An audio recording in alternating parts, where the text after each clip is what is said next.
Hello students, welcome to another class. Last class में हमने preparation of aryl halide देखा और एराइल हैलाइड को हमने प्रिपेयर किया Sandmeyer's reaction Gattermann reaction से, जहाँ पे जो रिएक्टेंट था वो डायज़ोनियम सॉल्ट था और डायज़ोनियम सॉल्ट का हमने प्रिपरेशन भी देखा फ्रॉम एनालीन। ठीक, फिर उसके बाद लास्ट में हमने एराइल हैलाइड प्रिपेयर किया फिनॉल से। ठीक, आज हम रिएक्शन देखेंगे किसकी, एराइल हैलाइड की। एराइल हैलाइड में से मेनली जो हम देखेंगे वो देखेंगे किसकी रिएक्शन, क्लोरोबेंजीन की। यानी बेंजीन पे अगर कौन सा ग्रुप लगा हो, क्लोरीन लगा हो, बेंजीन पे क्लोरीन। तो कौन सा टाइप ऑफ रिएक्शन देखना है, हमें देखना है nucleophilic aromatic substitution reaction.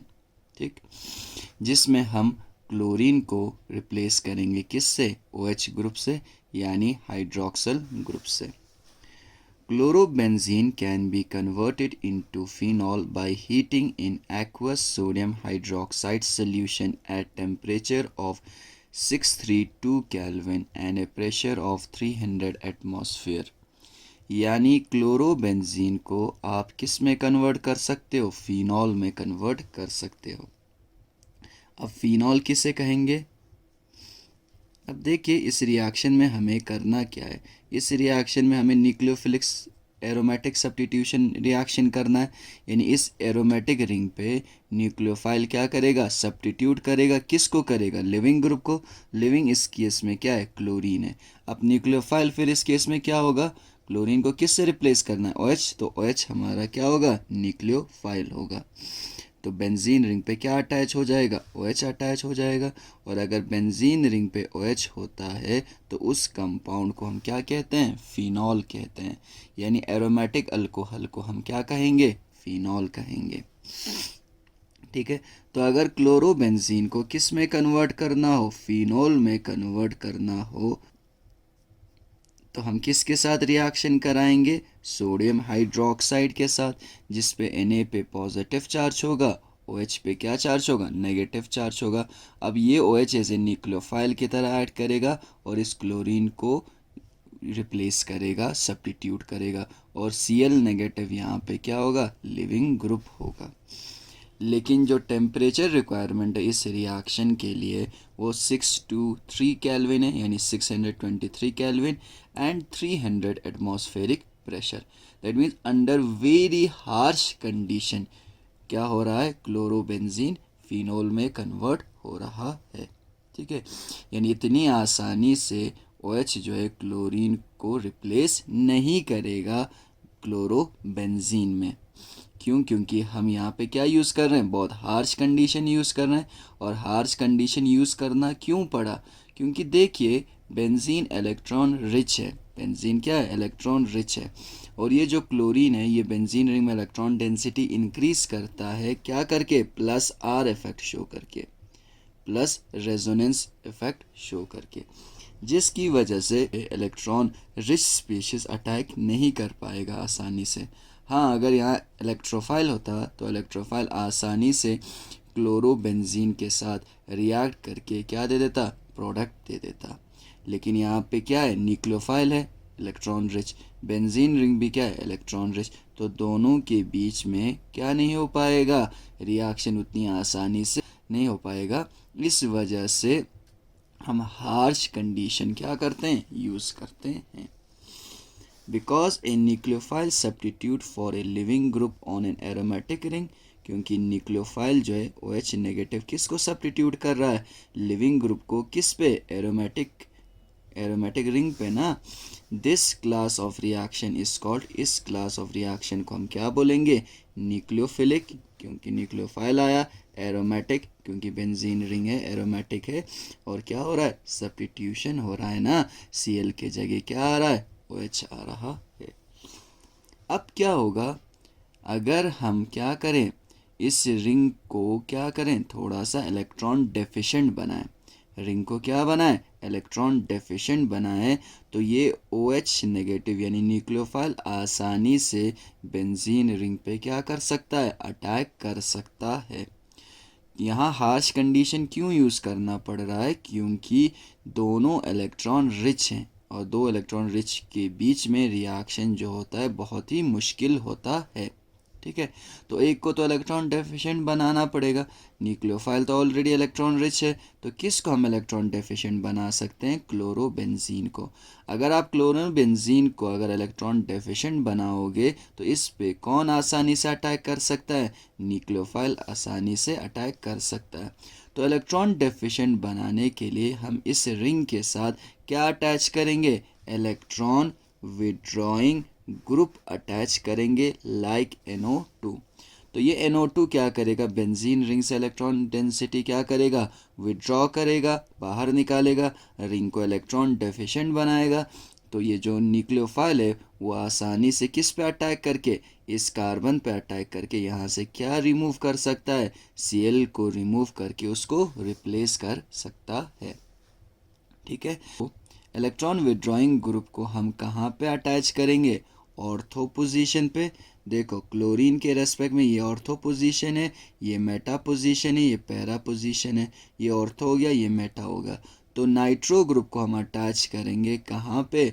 Ortho position पे और पैरा पोजीशन पे। मेटा पोजीशन पे हम अटैच नहीं करते हैं, उससे कोई फ़र्क नहीं होगा, यानी rate of nucleophilic aromatic substitution reaction increase नहीं होगा। ठीक है, तो the presence of electron withdrawing group NO2 at ortho and para position, ortho और पैरा पोजीशन पे होगा तो increase the reactivity of chlorobenzene. तो क्लोरोबेंजीन की रिएक्टिविटी को इंक्रीज करेगा ना, क्यों? क्योंकि नाइट्रो ग्रुप जो है जो ऑर्थो और पैरा पोजीशन पे है वो क्या करेगा? इलेक्ट्रॉन डेंसिटी क्या करेगा? विड्रॉ करेगा। कहाँ से विड्रॉ करेगा? बेंजीन रिंग से, जिसकी वजह से ये बेंजीन रिंग इलेक्ट्रॉन डेफिशिएंट हो जाएगा और आसानी से इस पे न्यूक्लियोफाइल अटैक करके क्या दे देगा? न्यूक्लियोफिलिक एरोमेटिक सब्स्टिट्यूशन रिएक्शन दे देगा। देखिए मैं क्लोरोबेंजीन ले लेता हूँ, ये क्लोरोबेंजीन आ गया। ठीक है, अब इस पे पहले मैं सिर्फ एक ही क्या अटैच करूँगा? एक ही नाइट्रो ग्रुप अटैच करूँगा, वो भी कौन सी पोजीशन पे? ऑर्थो मेटा पैरा पोजीशन पे। तो पैरा नाइट्रो हो गया। ठीक है, अब देखिए इसको फिर से किसके साथ रिएक्शन करना है? हमारे पास जो होना चाहिए बेस जो है क्या ले रहे हैं हम? Sodium hydroxide. देखिए जब सोडियम हाइड्रोक्साइड के साथ जब आप रिएक्शन करोगे क्लोरीन के जगह क्या आ जाएगा? OH आ जाएगा। क्लोरीन के जगह क्या आ जाएगा? OH आ जाएगा। देखो मैं इसको यहाँ पे समझा देता हूँ, वहाँ पे जगह नहीं है तो देखिए, तो सोडियम हाइड्रोक्साइड के साथ अगर रिएक्शन करोगे तो देखो नाइट्रो ग्रुप है। ठीक है, अब देखो न्यूक्लियोफिलिक सब्स्टिट्यूशन रिएक्शन है तो ये OH नेगेटिव किसको रिप्लेस करेगा? Cl को रिप्लेस करेगा। ठीक है, अब यहाँ पे चूंकि एक क्या ग्रुप जुड़ा हुआ है? इलेक्ट्रॉन विड्रॉइंग ग्रुप जुड़ा हुआ है, तो ये इलेक्ट्रॉन डेंसिटी को क्या करेगा? विड्रॉ करेगा, जिसकी वजह से इलेक्ट्रॉन क्या है? डेफिशिएंट है। डेफिशिएंट है तो आसानी से कौन अटैक कर पाएगा? न्यूक्लियोफाइल अटैक कर पाएगा। तो नाइट्रो ग्रुप के एब्सेंस में रिएक्शन किस पे हो रहा था? 623 केल्विन और 300 एटमॉस्फेरिक प्रेशर में पे हो रहा था। तो एक अगर आप क्या ऐड करोगे? एक अगर आप नाइट्रो ग्रुप ऐड करोगे, यही रिएक्शन अब क्या हो जाएगा? 368 केल्विन पे हो जाएगा और एटमॉस्फेरिक प्रेशर 1 ही होगा, यानी प्रेशर लगाने की ज़रूरत नहीं है। That means rate of reaction क्या हो गया? ड्रामेटिकली इंक्रीज हो गया। किसके प्रेजेंस से? नाइट्रो ग्रुप के प्रेजेंस से। देखो यहाँ पे एक H पॉजिटिव लगाया हुआ है सेकंड स्टेप में, वो लगाने की ज़रूरत क्यों है? देखिए अब देखो बना क्या हमारा प्रोडक्ट? फिनॉल बना ना। प्रोडक्ट क्या बना? फिनॉल बना, यानी 4 नाइट्रो फिनॉल बना। 1 2 3 4। ठीक, लेकिन फिनॉल किस में बना? सोडियम हाइड्रोक्साइड रिएक्शन मिक्सचर में क्या है? सोडियम हाइड्रोक्साइड है। ठीक है, तो फिनॉल जो होता है वो एसिडिक इन नेचर है, एसिडिक है, यानी आसानी से क्या कर सकता है? ये H पॉजिटिव लूज कर सकता है। अब एक एसिड बना है बेस में, बेस में क्या बना है? एक एसिड बना है। अगर बेस में एक एसिड बनेगा तो क्या ये बेस इस एसिड को ऐसे रहने देगा? रहने नहीं देगा। तो इसमें से ये बेस जो है इस एसिड में से, फिनॉल में से क्या एब्स्ट्रैक्ट करेगा? प्रोटॉन एब्स्ट्रैक्ट करेगा और ये 2 इलेक्ट्रॉन कहाँ शिफ्ट हो जाएंगे? ऑक्सीजन पे शिफ्ट हो जाएगा। तो क्या बनेगा? फिनॉक्साइड आयन बनेगा। क्या बनेगा, फिनॉक्साइड आयन। लेकिन हमें क्या करना था, क्लोरीन को तो OH से रिप्लेस करना था। OH बना, OH क्या है, और ये जो फिनॉल बना, लेकिन फिनॉल एसिडिक है। अब एसिड किस में बना, रिएक्शन मिक्सचर में क्या प्रेजेंट है, एक स्ट्रॉन्ग बेस। तो ये जो स्ट्रॉन्ग बेस है ये एसिड को ऐसे रहने नहीं देगा, इस एसिड के साथ क्या करेगा, रिएक्ट करेगा। और एसिड जो है क्या करता है, प्रोटॉन लूज करता है H पॉजिटिव, और बेस H पॉजिटिव को क्या करेगा, एक्सेप्ट करेगा। तो ये जो OH नेगेटिव है ये फिनॉल से क्या ले लेगा, प्रोटॉन निकालेगा। प्रोटॉन निकालेगा तो क्या बनेगा, फिनॉक्साइड आयन बनेगा। और यहाँ से क्या रिलीज हो जाएगा, वाटर रिलीज हो जाएगा, क्योंकि OH H के साथ कंबाइन होकर वाटर बनाएगा। अब देखो फिर उसके बाद देखो ये सेकंड स्टेप में मैंने लिखा हुआ, ये सेकंड स्टेप है। तो सेकंड स्टेप में हम इस रिएक्शन को क्या कर देते हैं, एसिड के साथ। रिएक्शन यहाँ तक कंप्लीट हो गया है, सोडियम हाइड्रोक्साइड के साथ जो रिएक्शन करना था, यानी ये 1 वाला यहाँ तक कंप्लीट हो गया है। तो इसको फिर हम सेकंड स्टेप में किसके साथ रिएक्ट करा देते हैं, डाइल्यूट एसिड के साथ, वर्कअप जिसे बोलते हैं, ठीक है। और वो H पॉजिटिव कहाँ जाएगा, O पे जाएगा। सोडियम हाइड्रोक्साइड को निकाल दिया ना रिएक्शन मिक्सचर से ही।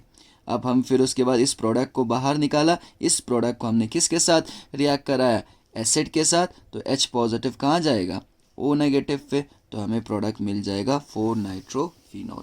इसलिए हम सेकंड स्टेप में क्या डालते हैं, ये एसिड डालते हैं, ठीक है, ऐड करते हैं।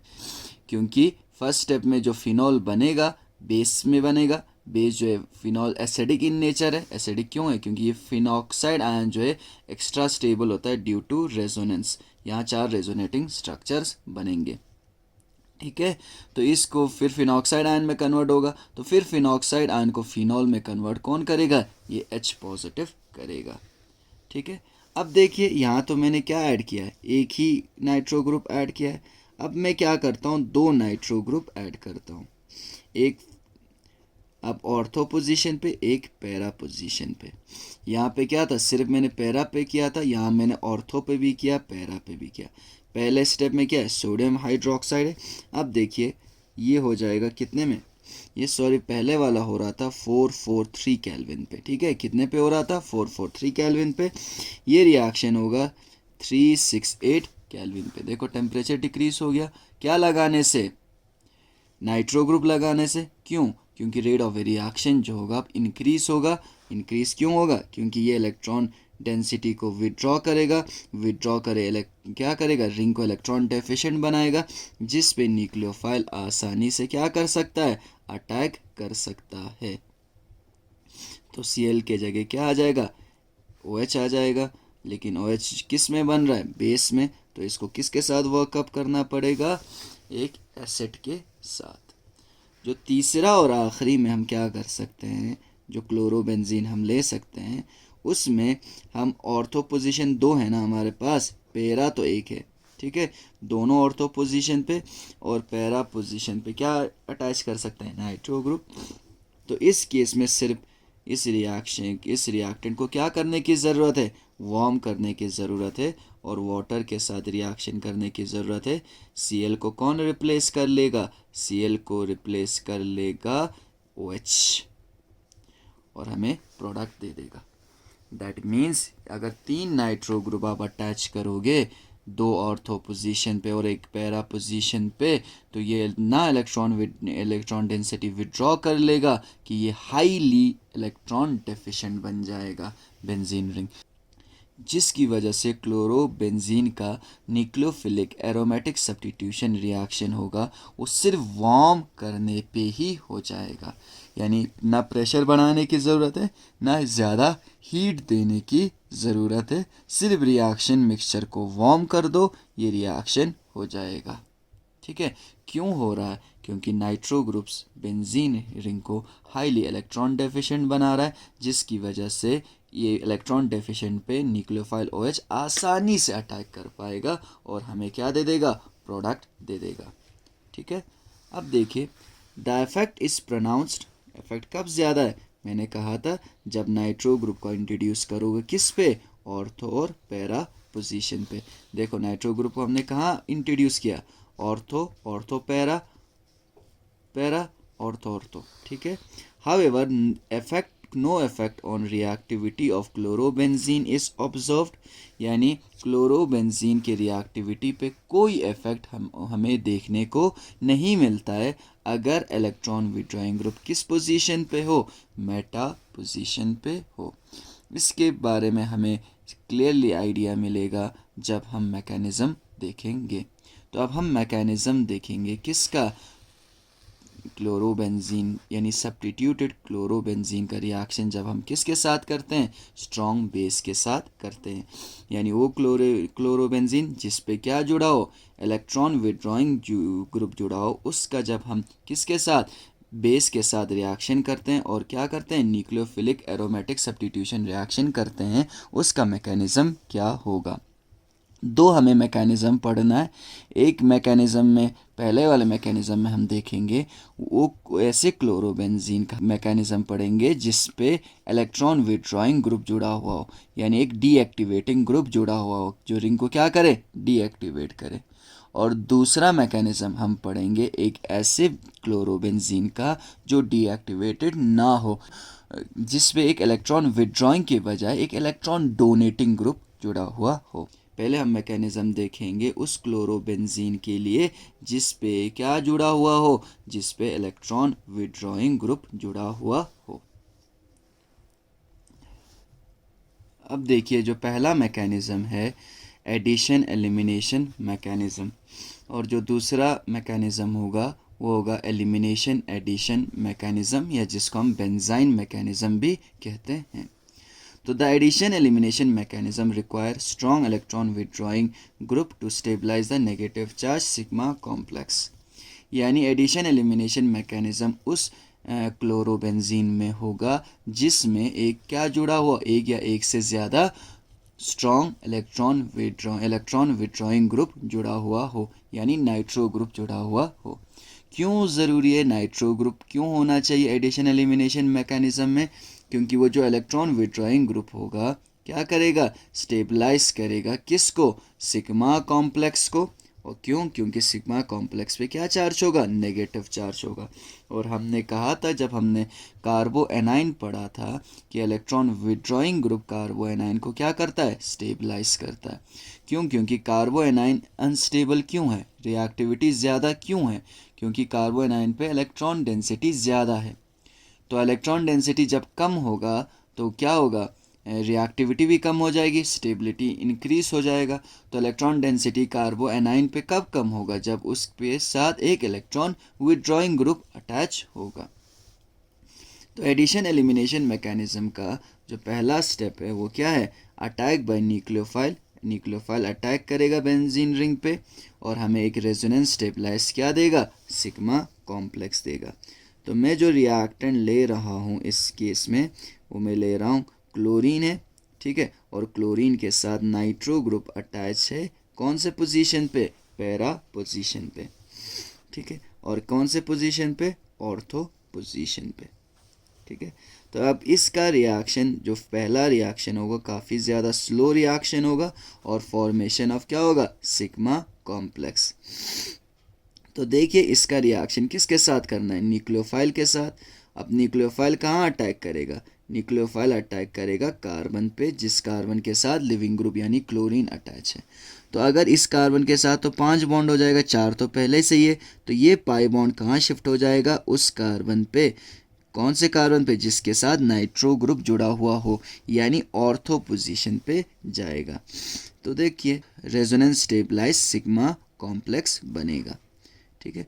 तो यहाँ पे क्या अटैच होगा, एक साइड से क्लोरीन, एक साइड से क्या, OH, ये पाई बॉन्ड यहाँ पे, ये पाई बॉन्ड यहाँ पे।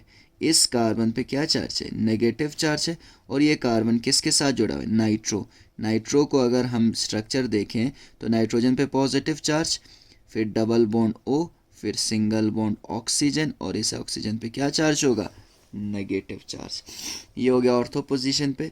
पैरा पोजीशन पे भी यही होगा, double bond O, single bond O पे नेगेटिव चार्ज, नाइट्रोजन पे पॉजिटिव चार्ज, ठीक है। अब देखो पहला रेजोनेटिंग स्ट्रक्चर ये तो बन गया, दूसरा कैसे बनेगा, ये जो इलेक्ट्रॉन पेयर है ये कहाँ शिफ्ट हो जाएगा, यहाँ पे 2 इलेक्ट्रॉन है ना, नेगेटिव का मतलब, क्योंकि ये दो इलेक्ट्रॉन किस पे शिफ्ट हुए हैं, कार्बन पे। कार्बन एक अपना था, एक इसने गेन किया, तो इस पे नेगेटिव चार्ज। तो ये वाला बॉन्ड जो है कहाँ शिफ्ट हो जाएगा, ऑक्सीजन पे शिफ्ट हो जाएगा। अब यहाँ आप ध्यान से देखो, जिस कार्बन पे नेगेटिव चार्ज है, ठीक है, जिस कार्बन पे क्या चार्ज है, नेगेटिव चार्ज, यानी कार्बो एनाइन, उस कार्बन के साथ डायरेक्टली इलेक्ट्रॉन विड्रॉइंग ग्रुप जुड़ा हुआ है, जो क्या करेगा, इलेक्ट्रॉन डेंसिटी विड्रॉ करेगा, तो कार्बो एनाइन जो होगा वो क्या हो जाएगा, स्टेबलाइज हो जाएगा। कार्बो एनाइन क्या हो जाएगा, स्टेबलाइज हो जाएगा। ठीक है, 2 रेजोनेटिंग स्ट्रक्चर बना। तीसरा कैसे बनेगा, ये वापस आएगा। ठीक है, ये बॉन्ड शिफ्ट हो जाएगा इन 2 कार्बन के बीच में। तो ये देखो, इसके साथ तो 5 बॉन्ड पॉसिबल नहीं है, ये बॉन्ड फिर शिफ्ट हो जाएगा कौन से पोजीशन पे, पैरा पोजीशन पे। तो देखिए, यहाँ डबल सिंगल बॉन्ड है, यहाँ आपका बॉन्ड आ गया, क्लोरीन है, OH है। अब यहाँ क्या बचा, देखो, नाइट्रोजन पे positive charge, double bond O, single bond O तो है ही, जिस पे क्या चार्ज है, नेगेटिव चार्ज है। नाइट्रोजन है, डबल बॉन्ड O है, सिंगल बॉन्ड O है, O पे नेगेटिव चार्ज है, नाइट्रोजन पे पॉजिटिव चार्ज है, और इस नाइट्रोजन पे क्या चार्ज आ जाएगा, नेगेटिव चार्ज आ जाएगा। अब कैसे हो सकता है तीसरा रेजोनेटिंग स्ट्रक्चर, ये स्टेबलाइज करेगा ना पैरा पोजीशन में, क्योंकि क्या जुड़ा हुआ है, नाइट्रो, तो ये यहाँ शिफ्ट हो जाएगा, ये फिर से ऑक्सीजन पे। तो क्या बना, ठीक है, डबल बॉन्ड N बना, फिर नाइट्रोजन ऑक्सीजन के साथ, नाइट्रोजन ऑक्सीजन के साथ, नाइट्रोजन पे पॉजिटिव चार्ज, डबल बॉन्ड, फिर Cl, फिर OH। इसको मैं डायरेक्टली NO2 लिख रहा हूँ। कितने रेजोनेटिंग स्ट्रक्चर बने, 4। अभी कितने पॉसिबिलिटी हो रहे, और एक बन सकता है अभी।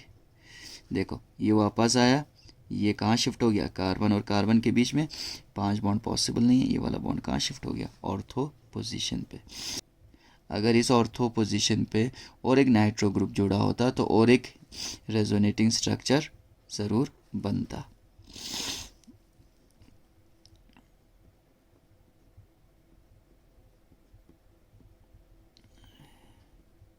ठीक है, ये हो गया कार्बो एनाइन। ठीक है, इसको हम बोलेंगे क्या, कौन सा कॉम्प्लेक्स, सिग्मा कॉम्प्लेक्स। और इस सिग्मा कॉम्प्लेक्स को कौन स्टेबलाइज कर रहा है, इस सिग्मा कॉम्प्लेक्स को स्टेबलाइज कर रहा है ये जो इलेक्ट्रॉन विड्रॉइंग ग्रुप है। इसलिए जो एडिशन एलिमिनेशन मैकेनिज्म है वो किस में होगा, उस क्लोरोबेंजीन पे जिस पे क्या जुड़ा हो, स्ट्रॉन्ग इलेक्ट्रॉन विड्रॉइंग ग्रुप जुड़ा हुआ हो। देखो, एडिशन एलिमिनेशन क्यों कह रहे हैं, पहले स्टेप में ऐड हो गया ना, क्या ऐड हो गया, OH ऐड हो गया कार्बन पे। सेकंड स्टेप में क्या होगा, लिविंग ग्रुप क्या है, Cl क्या हो जाएगा, एलिमिनेट हो जाएगा।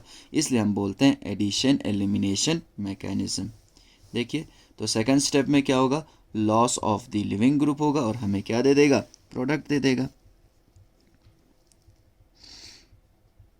ठीक है, यहाँ बॉन्ड था, यहाँ बॉन्ड था, फिर इसके बाद यहाँ क्लोरीन है, क्लोरीन किसके साथ जुड़ा हुआ, OH के साथ, और यहाँ पे नाइट्रो ग्रुप है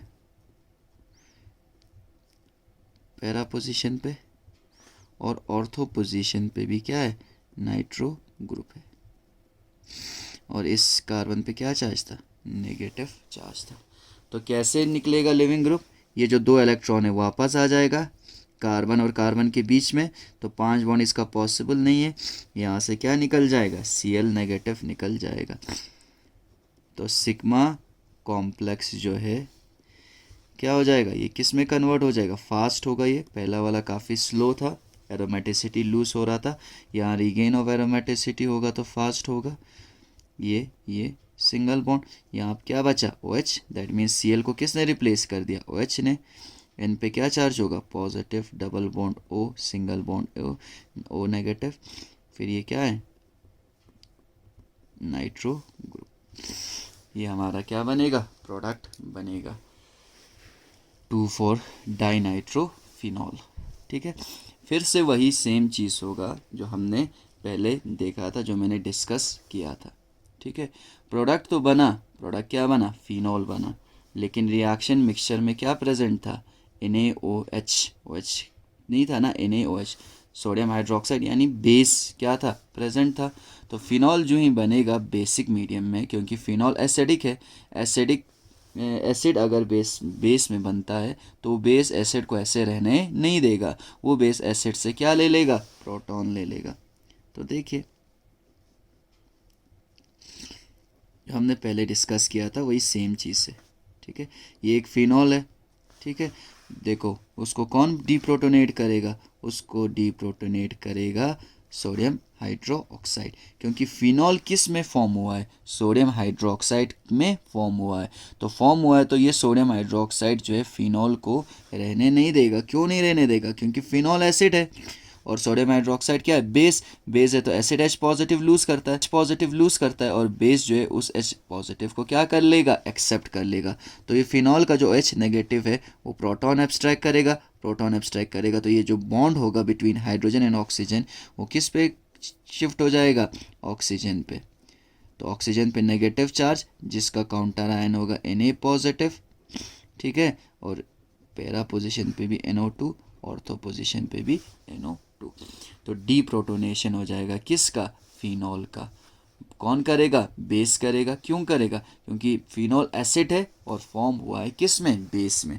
तो एसिड बेस में ऐसे नहीं रह सकता, बेस उससे प्रोटॉन एब्स्ट्रैक्ट करके फिनॉल को डीप्रोटोनेट करके किस में कन्वर्ट करेगा, सोडियम फिनॉक्साइड आयन में कन्वर्ट करेगा। तो रिएक्शन जब कंप्लीट हो जाएगा, after the reaction is complete, तो हम acid would add to reprotonate the phenol. तो हम क्या करेंगे, रिएक्शन कंप्लीट हो गया तो इस जो प्रोडक्ट है हमारा डीप्रोटोनेटेड जो प्रोडक्ट है या फिनॉक्साइड है, इसको हम क्या करेंगे, फिर से प्रोटोनेट करेंगे किसके साथ, एक एसिड के साथ, ठीक है। तो ये रहा हमारा रिएक्टेंट अब इस केस में लास्ट स्टेप में, ठीक है, ठीक है। और क्या होगा, NO2 होगा, एसिड है, एसिड है तो H पॉजिटिव लूज करेगा और H पॉजिटिव कहाँ जाएगा, ऑक्सीजन पे जहाँ नेगेटिव चार्ज है। तो नाइट्रो है, नाइट्रो है। अब एसिड है ना, ये एसिड है, ये बेस है, तो बेस जो है क्या कर लेगा, एसिड से प्रोटॉन एब्स्ट्रैक्ट करके फिर से एसिड बनाएगा। अब एसिड बना एसिडिक कंडीशन में तो अब कुछ नहीं होगा, अब एसिड बेस रिएक्शन नहीं हो सकता, प्लस Na और Cl कंबाइन होके क्या बनाएगा, NaCl, और फिर से क्या हो जाएगा, रीप्रोटोनेट हो जाएगा। यहाँ पे डीप्रोटोनेट क्यों हो रहा था, क्योंकि फिनॉल जो कि एक एसिड है बेस में बन रहा था। तो बेस में जब भी बनेगा बेस उसको डीप्रोटोनेट करके फिनॉक्साइड आयन में कन्वर्ट कर देगा। अब लास्ट में ये रिएक्शन ख़त्म हो गया, बेस को हमने बाहर निकाल दिया, अब उस डीप्रोटोनेटेड प्रोडक्ट को या फिनॉक्साइड आयन को एसिड के साथ हम रिएक्शन करेंगे। तो एसिड जो है क्या करेगा, H पॉजिटिव लूज करके प्रोटोनेट कर देगा और OH बन जाएगा। अब ये जो OH है ये एसिड है लेकिन किस कंडीशन में, एसिडिक कंडीशन में है, तो यहाँ एसिड बेस रिएक्शन नहीं होगा। अब हम सेकंड टाइप ऑफ मैकेनिज़्म देखेंगे, एलिमिनेशन एडिशन मैकेनिज़्म या बेंजाइन मैकेनिज़्म, और देखेंगे कौन से टाइप ऑफ रिएक्शन में वो मैकेनिज़्म फॉलो होता है। तो सेकंड टाइप ऑफ मैकेनिज़्म हमारे पास है द बेंजाइन मैकेनिज़्म, या जिसे बोलते हैं elimination addition mechanism. Benzyne mechanism इसलिए कहते हैं क्योंकि इस रिएक्शन में जो इंटरमीडिएट बनेगा वो बेंजाइन बनेगा, ठीक है।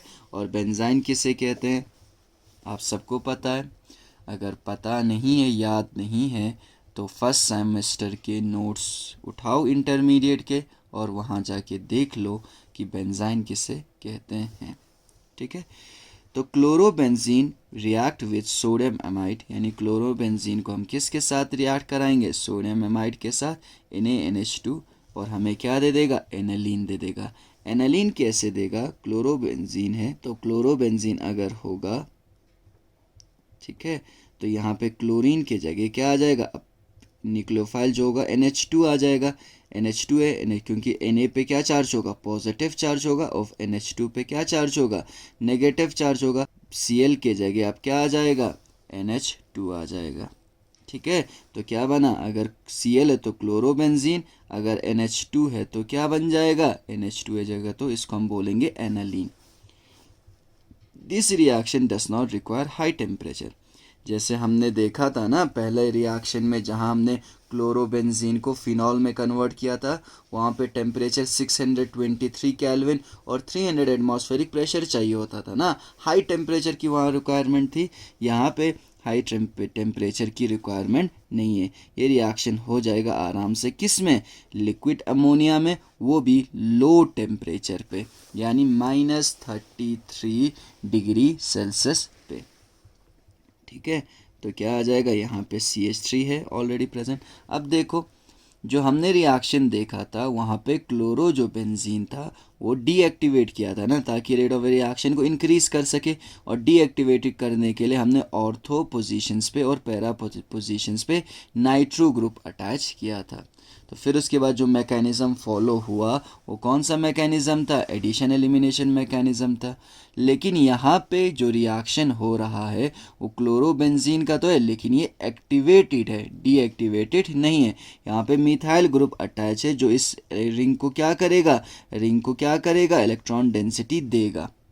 ठीक है, तो इलेक्ट्रॉन डेंसिटी जब इसको देगा तो क्या एक्टिवेटेड हो जाएगा, और हाई टेम्परेचर के बजाय ये जो रिएक्शन होगा वो लो टेम्परेचर पे होगा और लिक्विड अमोनिया में होगा। और यहाँ पे जो मैकेनिज़्म फॉलो होगा वो बेंजाइन मैकेनिज़्म होगा। अब देखिए यहाँ पे प्रोडक्ट क्या बनेगा, ये देखो CH3 है, कौन से पोजीशन पे, पैरा पोजीशन पे, तो इसको हम बोलेंगे पैरा क्लोरोटोलिन। ये टॉलिन क्यों है, क्योंकि बेंजीन रिंग पे जब CH3 होता है उसको हम क्या बोलते हैं, टॉलिन। जैसे बेंजीन रिंग पे अगर NH2 होगा तो हम उसको एनालिन कहेंगे। इसका रिएक्शन करेंगे सोडियम अमाइड के साथ इन अमोनिया और -33 डिग्री सेल्सियस। तो क्या होगा, एक केस में देखो यहाँ पे दो प्रोडक्ट मिलेंगे जिसको हम एडिशन एलिमिनेशन मैकेनिज़्म से एक्सप्लेन नहीं कर सकते। देखो अभी तक जो हमने देखा, जिस कार्बन से लिविंग ग्रुप निकल के जा रहा था उस कार्बन पे ही क्या अटैच हो रहा था, न्यूक्लियोफाइल अटैच हो रहा था, जैसे मैंने यहाँ पे किया। इस कार्बन से Cl निकल के जा रहा है तो उसी कार्बन पे मैंने क्या न्यूक्लियोफाइल NH2 क्या किया, अटैच किया। लेकिन यहाँ पे दूसरा प्रोडक्ट भी बनेगा जहाँ पे NH2 उस कार्बन पे जुड़ा होगा जो क्या है, नेक्स्ट टू द कार्बन जिसके साथ क्या जुड़ा हुआ था, लिविंग ग्रुप जुड़ा हुआ था। अभी तक जो भी रिएक्शंस देखे, जिस कार्बन से लिविंग ग्रुप जा रहा था उसी पे न्यूक्लियोफाइल अटैच हो रहा था ना, तो ये तो वही क्या है, प्रोडक्ट है। लेकिन एक दूसरा प्रोडक्ट भी बना जहाँ पे उस कार्बन के साथ न्यूक्लियोफाइल जुड़ा हुआ है जो एडजेसन है उस कार्बन के, जिस कार्बन पे पहले से ही क्या था, लिविंग ग्रुप प्रेजेंट था। ठीक है, तो इसको हम बोलेंगे, जहाँ पे क्या है, ये कौन से पोजीशन पे है, यहाँ पे देखो पैरा पोजीशन पे है, तो हम इसको पैरा टोल्यूडाइन बोलेंगे। और इसको यहाँ पे देखो, ये NH2 के कंपैरिजन पे पैरा पे है ना, अब यहाँ NH2 के कंपैरिजन पे क्या है, किस पे, मेटा पे है, तो इसको हम बोलेंगे मेटा टोल्यूडाइन। मेटा पे है ना, ये अगर NH2 है तो ये दोनों ऑर्थो हो गया, ये मेटा हो गया। ये NH2 के लिए ऑर्थो हो गया, ये पैरा हो गया, ये मेटा हो गया, ये पैरा हो गया। ठीक है, अब the two product can be explain, अब इन दो प्रोडक्ट को हम कैसे एक्सप्लेन करेंगे, बाय एलिमिनेशन एडिशन मैकेनिज्म पे ही हम एक्सप्लेन कर सकते हैं, जिसको हम बेंजाइन मैकेनिज्म कहते हैं।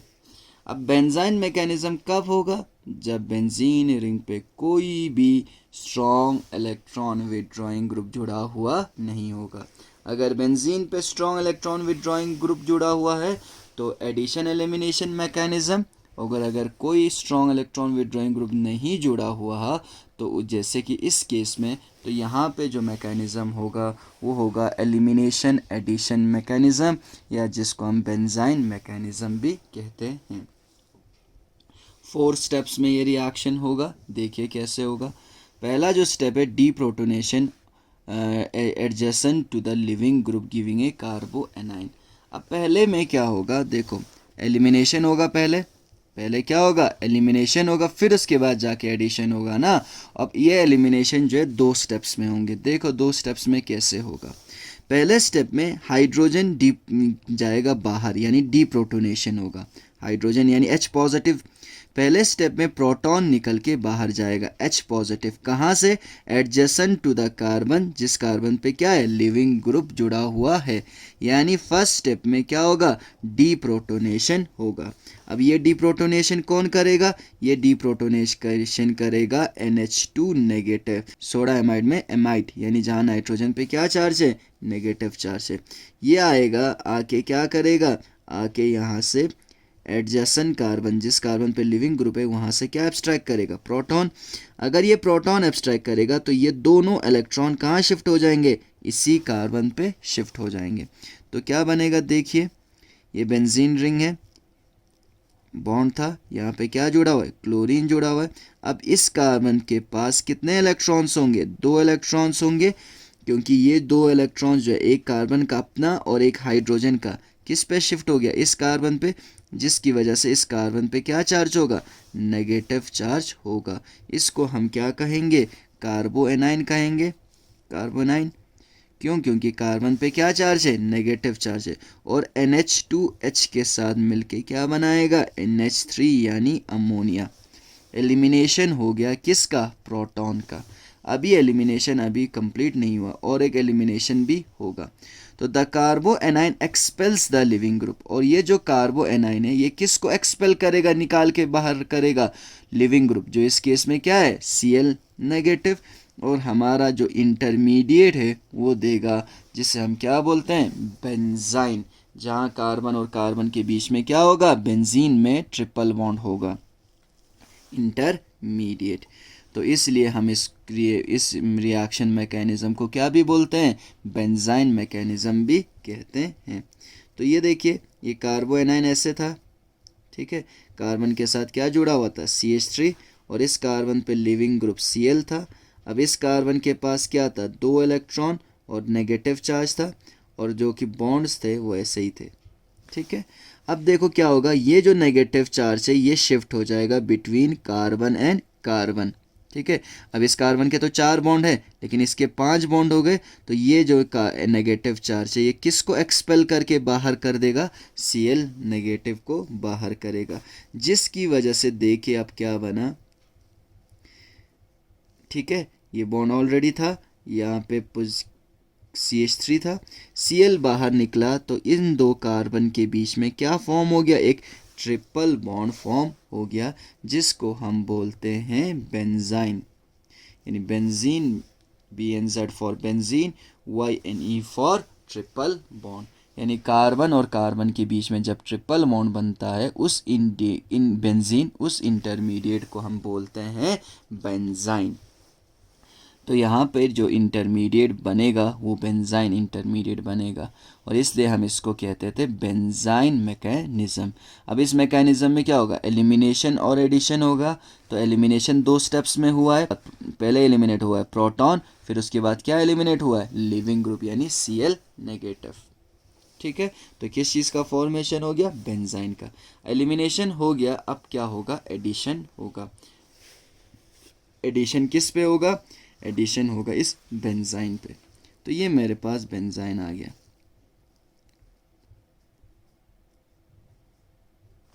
अब बेंजाइन पे कौन अटैक करेगा, NH2 अटैक करेगा ना, NH2 पे क्या चार्ज, नेगेटिव चार्ज, ठीक है। बेंजाइन पे NH2 नेगेटिव यानी एमाइड अटैक करेगा। अब एमाइड जो है, देखो 2 प्रोडक्ट कैसे बनेगा, एमाइड इस कार्बन पे भी कर सकता है जिस कार्बन से लिविंग ग्रुप निकल के गया है, और एमाइड उस कार्बन पे भी कर सकता है एडजेसेंट टू द कार्बन जहाँ से क्या निकला है, लिविंग ग्रुप निकला है। इसलिए इस रिएक्शन में कितने प्रोडक्ट्स बनेंगे, 2 प्रोडक्ट्स बनेंगे। पहले प्रोडक्ट में जो NH2 नेगेटिव उस कार्बन पे अटैक करेगा जिस कार्बन के साथ लिविंग ग्रुप अटैच था, यानी यहाँ पे अटैक कर सकता है। और दूसरा ये भी पॉसिबिलिटी है, ये NH2 उस कार्बन पे भी अटैक करे जो कार्बन जहाँ से क्या निकला था, प्रोटॉन निकला था, यानी जो एडजेसेंट टू द कार्बन था, जिस कार्बन पे लिविंग ग्रुप यानी Cl नेगेटिव क्या था, प्रेजेंट था। तो अगर ये पहले उसी कार्बन पे करे जिस कार्बन के साथ लिविंग ग्रुप अटैच था, तो इसके साथ क्या 5 बॉन्ड हो जाएगा, जो पॉसिबल नहीं है। तो ये कहाँ शिफ्ट हो जाएगा, इस कार्बन पे शिफ्ट हो जाएगा, ठीक। तो ये था, ये तो ऑलरेडी है, इसको कोई, इस फैब्रिक को आप चेंज नहीं करोगे, ठीक है। तो इस कार्बन पे क्या अटैच हो गया, NH2। अब देखो इस कार्बन पे अब फिर से क्या आ गया, 2 इलेक्ट्रॉन्स आ गए, ये 2 इलेक्ट्रॉन्स, और इस कार्बन पे क्या चार्ज होगा, नेगेटिव चार्ज होगा। अब देखिए दूसरा पॉसिबिलिटी क्या है, दूसरा पॉसिबिलिटी ये है, देखिए ये बेंजाइन इंटरमीडिएट फिर से मैंने बना दिया, ये क्या है, ये दोनों बेंजाइन, ठीक है, जिस पे कौन अटैक करेगा, एमाइड आयन अटैक करेगा, जिस पे नेगेटिव चार्ज होगा। अब देखो ये इस कार्बन पे क्या, जिस कार्बन से लिविंग ग्रुप निकला है NH2 नेगेटिव ने, ये NH2 नेगेटिव उस कार्बन पे तो भी तो अटैक कर सकता है ना जहाँ से प्रोटॉन निकला है, यानी जो एडजेसेंट टू द कार्बन है, जिस कार्बन से क्या निकला था, लिविंग ग्रुप। तो ये 2 इलेक्ट्रॉन्स, पाई इलेक्ट्रॉन्स किस पे शिफ्ट हो जाएंगे, इस कार्बन पे, क्योंकि इस कार्बन के 5 बॉन्ड पॉसिबल नहीं है। तो क्या बनेगा, बेंजीन रिंग ऐसे इंटैक्ट रहेगा, CH3 आ गया। अब इस कार्बन के साथ क्या जुड़ गया, NH2 जुड़ गया। पहले जो NH2 जुड़ा था उसके रेस्पेक्ट में CH3 पैरा पे था, अब जहाँ जिस कार्बन पे NH2 जुड़ा है उसके रेस्पेक्ट में CH3 क्या है, मेटा पोजीशन पे है। लेकिन इस कार्बन पे के पास कितने इलेक्ट्रॉन्स आ गए, ये 2 इलेक्ट्रॉन्स आ गए, जिसकी वजह से इस कार्बन पे क्या चार्ज होगा, नेगेटिव चार्ज होगा, ठीक है। अब देखते हैं आखिरी स्टेप में क्या होगा। आखिरी स्टेप में ये कार्बो एनाइन जो है एक प्रोटॉन एब्स्ट्रैक्ट कर लेगा, और ये कार्बो एनाइन भी एक प्रोटॉन एब्स्ट्रैक्ट करके हमें क्या दे देगा, प्रोडक्ट दे देगा, यानी प्रोटोनेशन होगा। तो आखिरी स्टेप में क्या होगा, रीप्रोटोनेशन होगा, और रीप्रोटोनेशन होके हमें क्या दे देगा, प्रोडक्ट दे देगा। तो क्या बना था, CH3 था, ठीक है, और बेंजीन रिंग इस तरह ऐसे ही इंटैक्ट था, ठीक है। और पहले के केस में क्या था, NH2 उस कार्बन के साथ जुड़ा हुआ था जहाँ से क्या किया है, लिविंग ग्रुप गया है, और दूसरे एडजेसेंट कार्बन पे क्या चार्ज था, नेगेटिव चार्ज था, ये एक इंटरमीडिएट बना था थर्ड स्टेप में। और थर्ड स्टेप में दूसरा इंटरमीडिएट क्या बना था, इस कार्बन पे फिर से CH3 आ गया।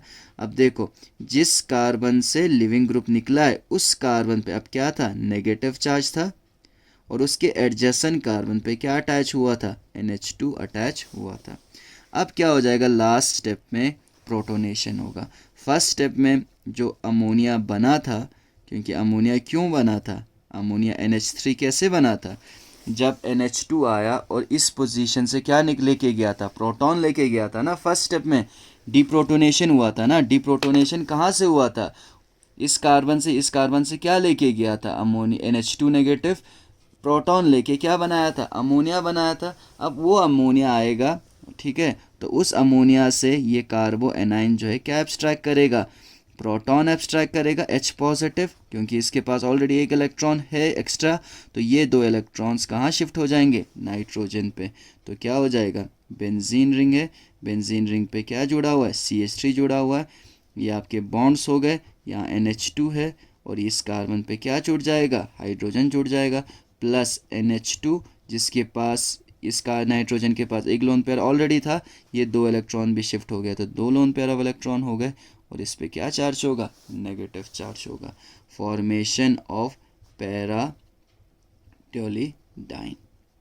प्रोडक्ट, ठीक है। अब ये भी तो हो सकता है ना, जिस उस कार्बन पे भी तो नेगेटिव चार्ज था, जिस कार्बन के साथ क्या जुड़ा हुआ था, लिविंग ग्रुप, वो कार्बन आके फिर से क्या करेगा, अमोनिया से क्या एब्स्ट्रैक्ट करेगा, प्रोटॉन, प्रोटॉन एब्स्ट्रैक्ट करेगा, तो ये 2 बॉन्ड कहाँ शिफ्ट हो जाएंगे, नाइट्रोजन पे। तो क्या बना, देखिए बेंजीन रिंग है।